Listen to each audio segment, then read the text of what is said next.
No episódio de hoje, eu vou contar como eu consegui capotar a 170 por hora. Isso em 92. Eu tinha 25 anos.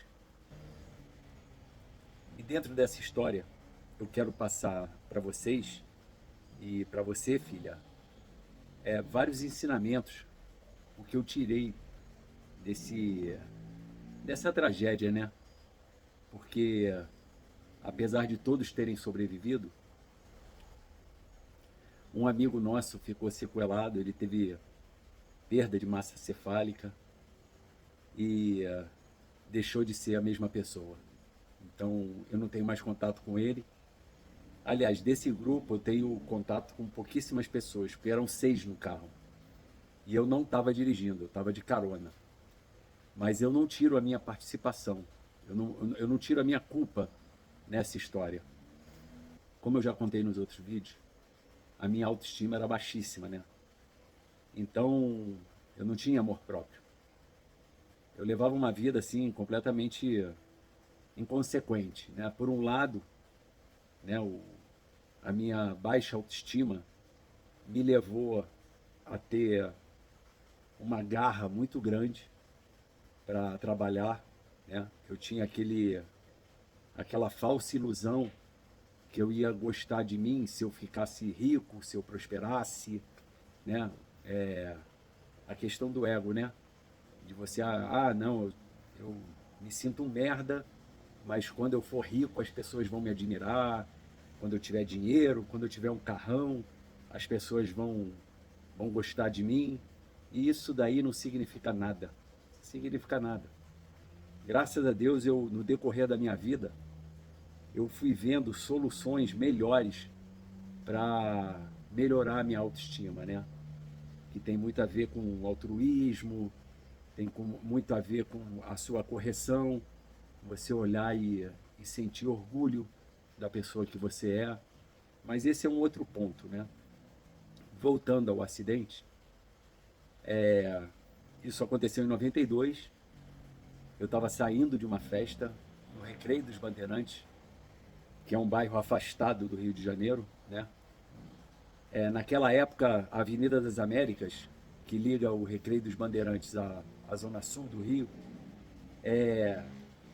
era muito mais vazia, assim, tinha menos postes, tinha menos construções. Isso nos beneficiou, porque é aquela coisa, você capotar com um carro a 170 por hora, se você se nós tivéssemos colidido com algo sólido, tinha partido o carro em dois, né? E aí provavelmente morreriam todos, né?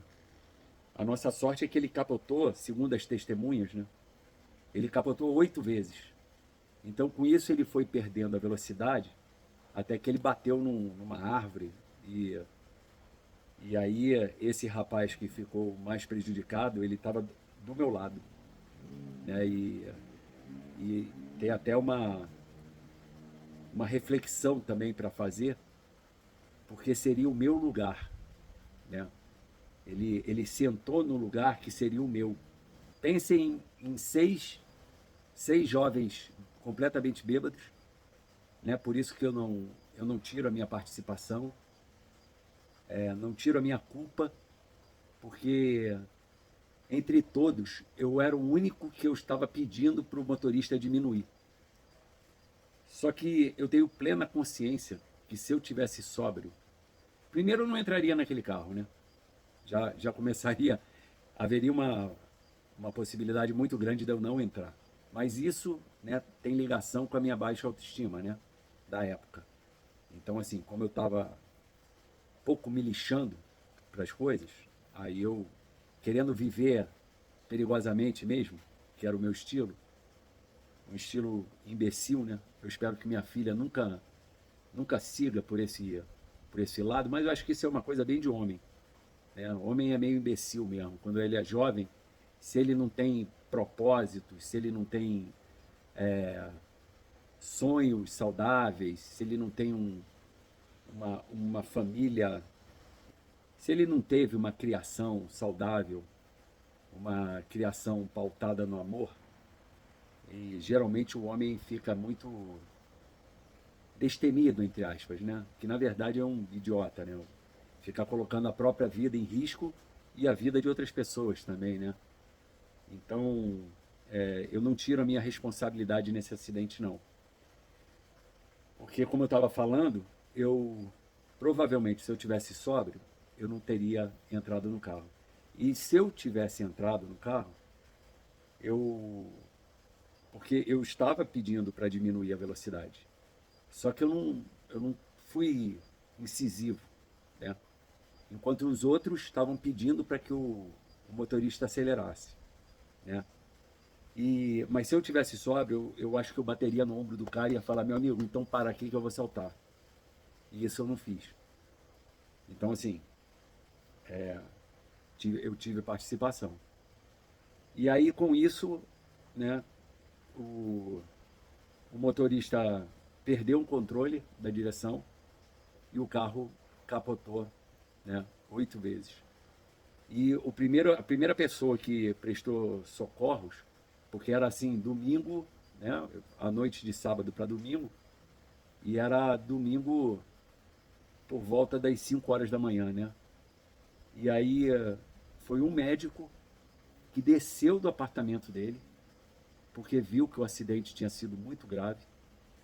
E, inclusive, ele me pegou e pegou esse rapaz, que foi o pior, botou no carro dele e nos levou para uma clínica lá na Barra da Tijuca, que é a clínica São Bernardo. Era uma clínica. Só que de lá acabou que nós pegamos a ambulância dessa clínica e fomos para o Miguel Couto, que é um hospital de emergência público, né, no Rio de Janeiro, onde até hoje é referência. Qualquer emergência, mesmo você tendo plano de saúde, você tem que ir para lá e depois você. E aí, com isso, eu tive essa experiência, né? E tive várias reflexões e vários insights, assim, do que é você ver a morte tão de perto, né? Você começa a ter consciência de como nós somos frágeis, né? Porque, principalmente quando a gente é jovem, a gente acha que nada vai acontecer com a gente, né? Acha que. E é uma coisa muito engraçada, porque quando nós somos jovens, a gente acha que a gente é imortal, né? A morte é uma coisa assim tão distante, coisa tão longe. Ah, a morte, as outras pessoas morrem, isso daí não é para mim, não. Entendeu? É engraçado que as pessoas pensam dessa maneira, né? Então, é assim, foi uma reflexão que, assim, um segundo você pode ir embora desse planeta. Isso foi a primeira reflexão, né? E uma coisa que aconteceu depois do acidente, isso foi em 92. Quem me conhece sabe. Eu praticamente agradeço todos os dias a Deus por estar vivo. Eu tenho um bordão meu que é obrigado, Senhor.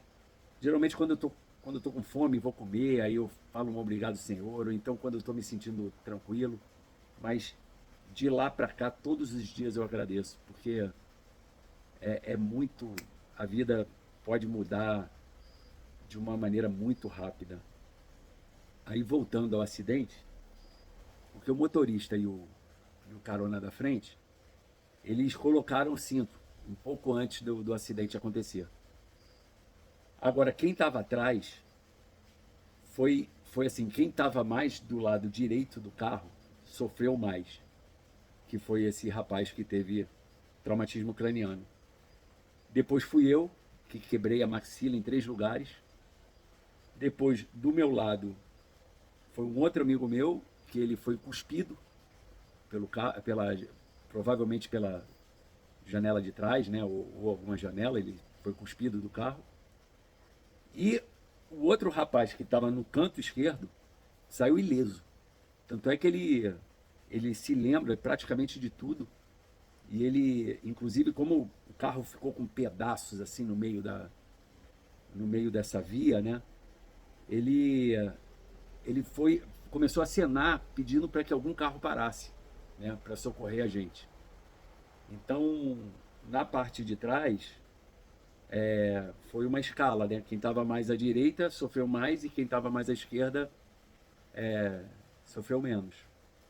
E o mais interessante foi o seguinte, que era um Monza era um Monza 4 portas, que era o carro assim top da época, e era da mãe do motorista, né? Não era nem dele. E quando a gente chegou no carro, nós fomos entrar e a gente entrou pela porta da direita. E o primeiro que entrou foi esse rapaz que saiu ileso, porque ele entrou e buscou a janela do outro lado, né? Para deixar para o resto entrar. Aí o segundo entrou e sentou do lado dele. Eu estava o último.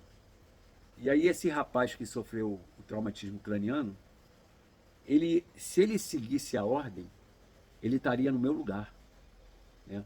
Só que aí ele buscou a janela do lado direito. E aí ele deixou o... É coisa de Deus, cara. Já aconteceram tantas coisas na minha vida que comprovam a existência de uma força maior. Por isso que eu gosto muito de falar isso com vocês. E até para vocês observarem a vida, porque é muito nítido, é muito claro que as coisas não são por acaso, né? E aí eu sentei ali, né? Eu estava no meio, e aí aconteceu a capotagem, né? Eu não me lembro eu me lembro do barulho da lata batendo no chão, assim, né? E eu tenho uma certa memória, assim, de umas fagulhas, assim, mas eu não me lembro muito bem. Logo depois do acidente, esse meu amigo, que ele foi cuspido do carro, tem uma hora que eu tenho um flash, assim, de memória, que ele tá levantando minha camisa, assim, eu tô sentado, assim, numa grama, e ele tava levantando minha camisa, assim, e falando assim, não, Ota, ele me chama de Ota, né? Não, Ota, deixa eu dar uma olhada aqui que eu acho que tu cortou as costas. Porque eu tava cheio de sangue, mas era tudo sangue do rapaz que estava do meu lado, né? E aí ele levantando, isso eu tenho uma leve lembrança, assim. Aí depois apagou tudo, eu não me lembro do médico, quando o médico chega. Eu não lembro dele botando a gente no carro. Não me lembro da clínica também. Agora, quando a minha memória volta, é quando eu estou dentro da ambulância dessa clínica, indo para o Hospital Miguel Couto, né? E era uma ambulância muito pequena. Era tipo aqueles... Tem uma idade mais avançada como eu vai lembrar. Era tipo um Opala, assim, que era uma ambulânciazinha. Era muito pequena, assim, né? Não era como as ambulâncias de hoje em dia. Então, assim, eu estava sentado numa cadeirinha assim, pequenininha, né? Aí quando eu volto a lembrar, eu estava sem a camisa, né? Provavelmente o meu amigo, o Cláudio, tinha tirado minha camisa. E aí eu estava com a camisa assim, segurando o meu rosto, segurando a cara assim, porque eu sabia que tinha acontecido alguma coisa, né? Na minha maxila. E eu segurando a cara assim. E aí tinha um enfermeiro na minha frente aqui, também uma cadeirinha muito perto assim de mim, né? Aqui do meu lado estava o rapaz que sofreu traumatismo craniano. E aí isso eu me lembro, meu cérebro voltou a funcionar a partir desse momento. Aí quando eu olhei aquela situação, gente, que eu primeiro olhei assim, vi o enfermeiro assim na minha frente, assim. Aí eu olhei para o lado, aí eu vi o rapaz assim, ele tava com cheio de sangue no rosto assim, engasgando no próprio sangue, e estava completamente nu assim. E aquilo que a gente vê em filme, aquelas coisas que descreve, né? É nitidamente assim, você olha, aí você demora um pouquinho a processar, né? Aí você pensa assim, será que isso é verdade, cara? Não, isso daqui não pode ser verdade. Porque também eu não estava sentindo dor, né? Eu não estava sentindo dor, mas eu olhando assim, aí eu pensei assim, não, cara, não pode ser verdade. E aí, de repente, ele começou a mijar a ambulância toda. Ele começou apagado assim, ele já estava em coma, né? E ele começou a urinar assim, começou a mijar. Aí eu olhei eu me lembro assim, nitidamente assim da situação, porque eu olhei pro enfermeiro E o enfermeiro mais preocupado com a roupa dele, assim, aí o enfermeiro tirando assim a perna assim para o mijo não pegar na calça dele, tirando a perna assim, aí eu segurando minha cara, aí que eu tive certeza, eu falei, ah não, cara, isso não é realidade, isso só pode ser um pesadelo, isso não está acontecendo. Então, assim, um dos grandes ensinamentos é assim, dê valor à sua vida, cara. E filha também, né? Dê muito valor à sua vida, porque basta um segundo. E não é nem um segundo para você morrer, não. É um segundo para sua vida virar de cabeça para baixo e assim, você cair no inferno. Qualquer um está sujeito a isso.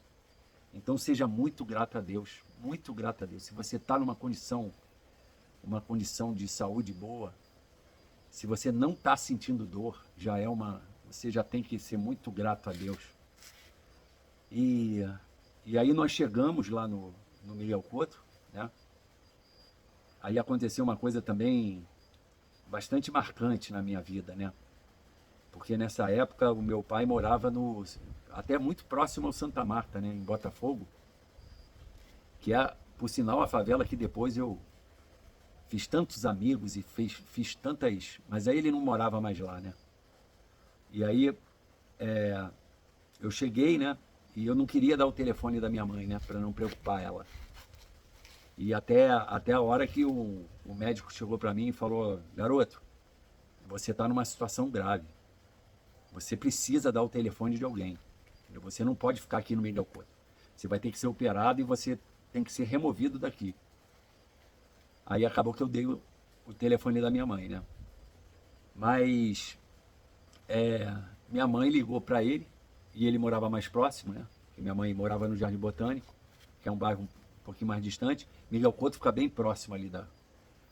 Aí ele chegou antes. E assim, foi também outra experiência interessante, porque eu levei um susto quando eu vi ele.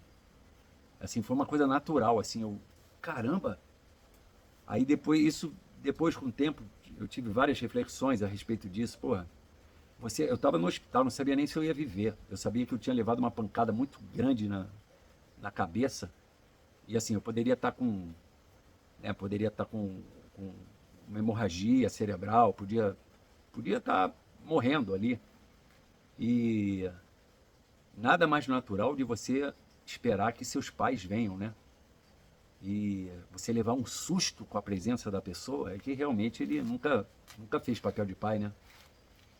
E para completar, para variar, ele chegou lá, começou a tratar os médicos mal, começou a ser arrogante como ele era, né? Então, assim, o cara não contribuiu em nada. Mas cada um com seu cada um, já perdoei ele, então não, ele também teve muitos problemas na vida dele. E aí minha mãe chegou, né? Aí depois a minha mãe chegou, ela era psicóloga da aeronáutica, do HCA, e aí ela promoveu a minha remoção para o HCA. Mas antes disso, teve outro fato interessante que eu me lembro muito bem, que um pouco tempo antes tinha acontecido aquele acidente com o Piquet, com Nelson Piquet, que ele se acidentou e feriu gravemente o pé, né? E na época da reportagem, falaram muito como ele teve presença de espírito e bom humor para lidar com a situação, né? E isso foi uma outra coisa que eu utilizei bastante, que eu acho que é uma grande sabedoria na vida. É você utilizar do humor, sabe? O humor, ele é um grande sinal de sabedoria. Não um humor diminuindo uma outra pessoa. Isso daí, inclusive eu quero fazer um vídeo também, eu vou fazer um vídeo sobre bullying, que foi uma coisa que eu sofri muito também. Então, assim, mas o humor, sem você agredir ninguém, diminuir ninguém, ele é muito interessante, ele é muito sábio, né? Porque ameniza as coisas. E aí eu pensei assim, uma coisa é certa, ferrado eu já tô, Eu não sei qual nível lascado, como falam aqui no Nordeste, lascado eu já tô. Isso é fato. Agora eu não sei qual nível, né? Não sabia se eu estava com derrame, se eu ia viver. Eu tenho duas opções. Ou eu vou encarar, né, no vitimismo, entrar em pânico. Toda a situação assim mais delicada na sua vida, a pior coisa que você pode fazer é entrar em pânico. Isso daí é. Ou então eu vou levar a coisa na brincadeira, né? E aí, como não tinha nada o que fazer, porque eu tive lá, né, nesse hospital, que eu tive fratura nos dois côndilos e ainda tive uma fratura aqui no malar, então a minha maxila estava completamente destruída, né? Eu tenho placa de titânio, tenho parafuso. Teve uma vez que eu fui numa dentista amiga minha, que ela não sabia Aí ela pediu para tirar uma panorâmica. Eu vou ver se eu acho a imagem e coloco para vocês. Ela pediu para eu tirar uma panorâmica da minha arcada e aí quando eu voltei lá, ela falou assim: bonita essa tua caixa de ferramenta, hein? Outro dia desse eu tirei dois parafusos que estavam saindo dentro da minha boca. Eu sempre soube que eu tinha uns parafusos frouxos, né? Sempre soube disso.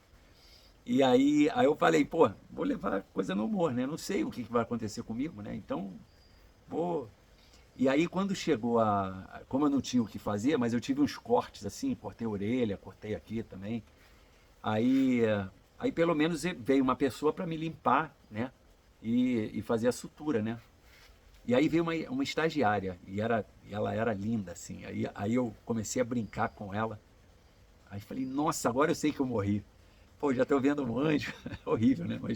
Mas ela gostou, ela ficou rindo, assim. E aí, e aí eu cheguei e falei assim, porque eu sabia que ela era estagiária, né? Aí eu cheguei para ela e falei assim, aí eu comecei a chamar ela de doutora, né? Doutora, você vai me ajudar e tal? Daí, vou, fica tranquilo. Que ela também começou a entrar na brincadeira, né? Aí eu cheguei e falei, doutora, posso te fazer uma pergunta? Aí ela olhou assim para mim e falou, pode. Aí eu cheguei e falei assim, em qual período você está na faculdade? Aí ela chegou e falou, eu não me lembro direito, eu acho que era, sei lá, quarto período, sei lá, o quinto período. Aí ela falou, quarto período, né, vamos dizer assim. Aí ela falou assim, você ainda quer que eu te suture? Aí eu falei, claro, você tem cara de ser uma boa bordadeira, né? Aí, aí ela riu assim, ficou rindo e por sinal depois, até depois quando eu fui fazer a cirurgia e tal, o trabalho da menina foi super elogiado. Eles falaram que ela fez até um ponto tão juntinho que ponto plástico, né, que nem eles falam, né? Aí acabou que é aquela coisa da energia também. Se você chega, isso é uma coisa, meu tio, ele é cirurgião, ele é médico, ele já atende muitos anos em pronto-socorro.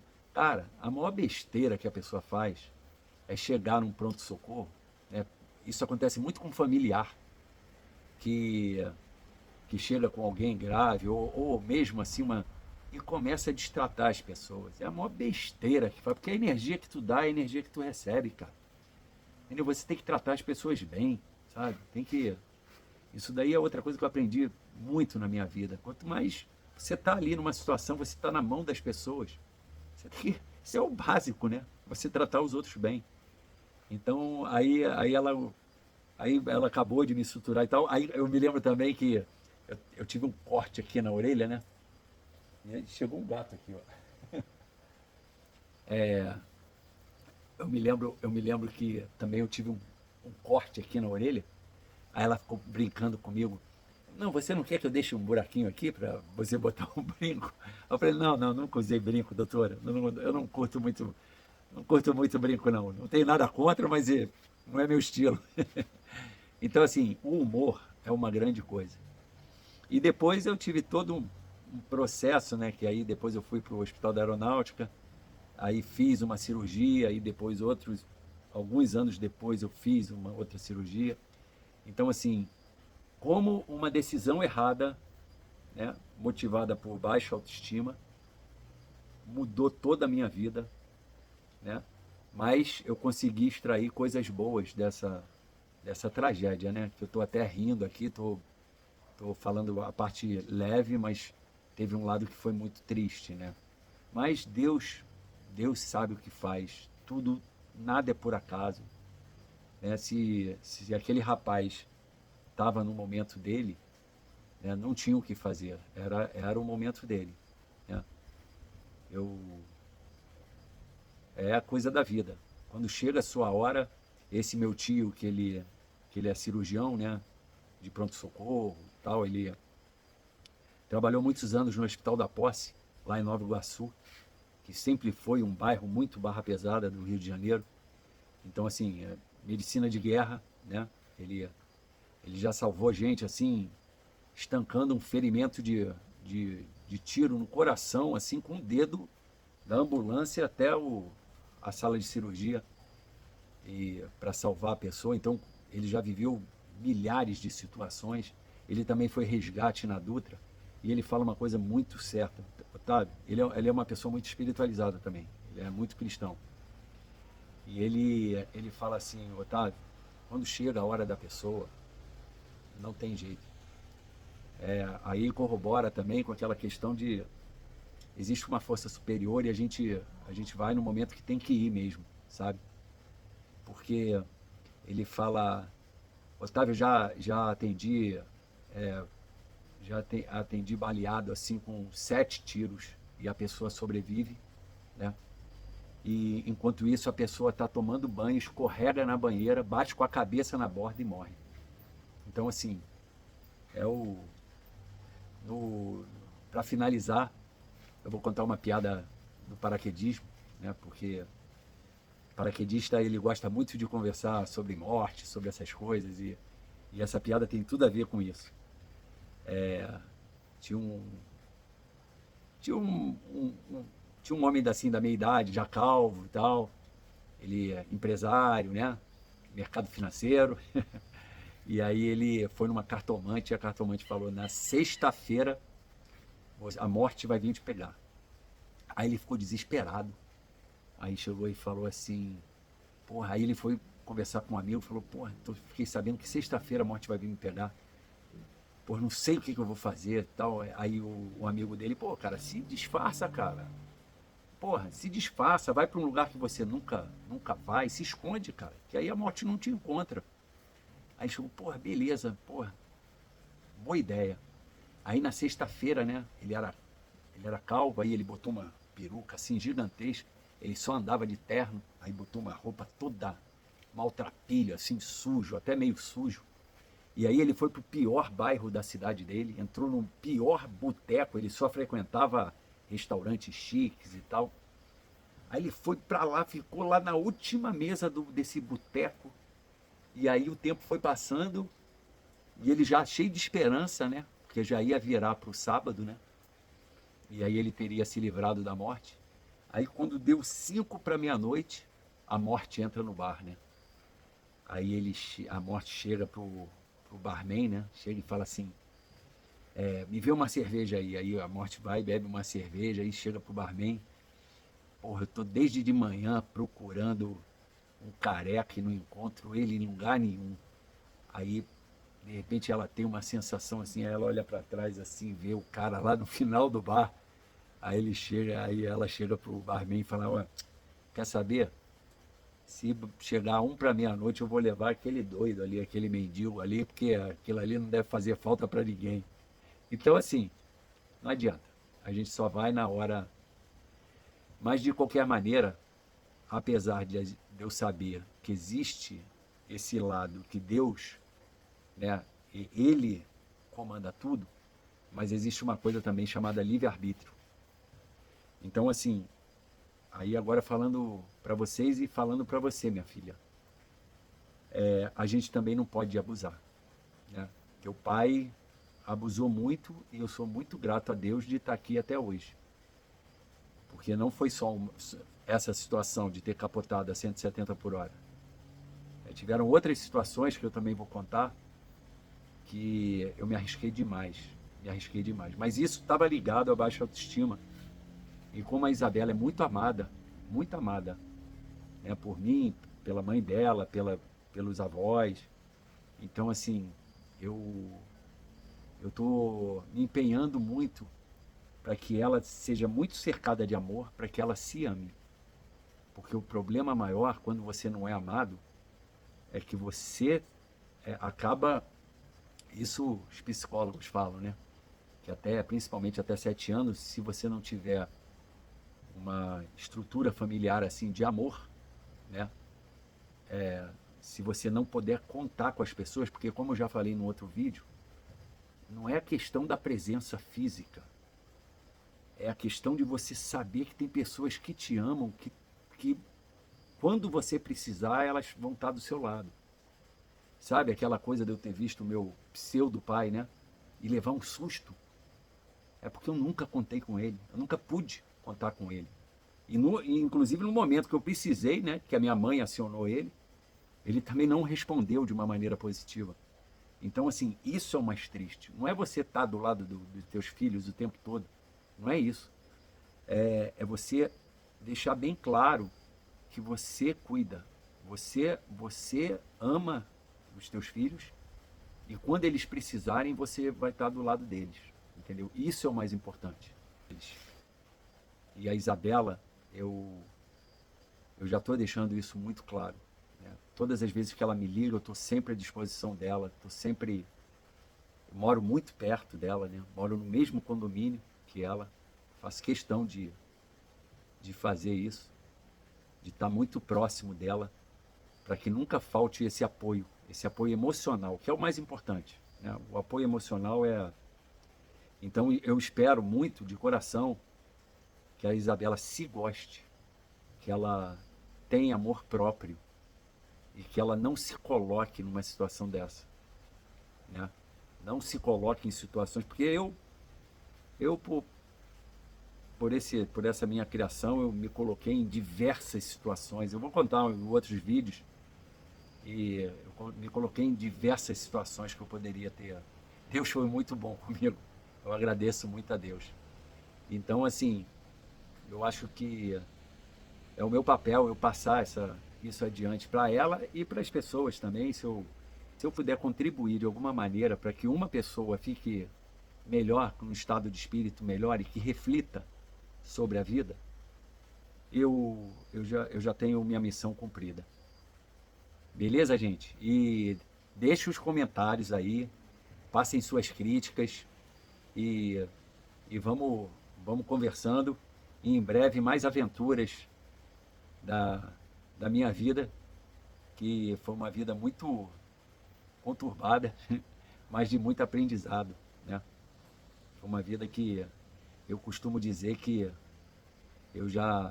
parece até que parece que eu já tenho uns 100 anos, porque o que eu já vivi nessa terra de história, eu sou praticamente Forrest Gump, mas graças a Deus eu usei todos esses problemas como aprendizado.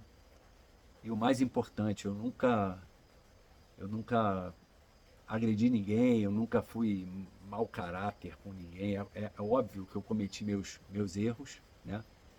Mas a maioria dos erros que eu cometi na vida foram me prejudicando, né? A grande maioria dos erros que eu cometi eu fui o maior prejudicado, né? É óbvio que eu também, em algumas situações, eu prejudiquei outras pessoas também, né? Mas foi por incapacidade minha, foi por problema emocional meu, né? Então ficamos por aqui. Já falei demais para variar. O cara que tinha fobia social, que não falava nada. Depois eu vou contar a minha terapia também, comportamental, que foi uma experiência incrível. E até a próxima. Fiquem com Deus. Obrigado por terem assistido. E em breve vai ter mais histórias do Forrest Gump. Um abração.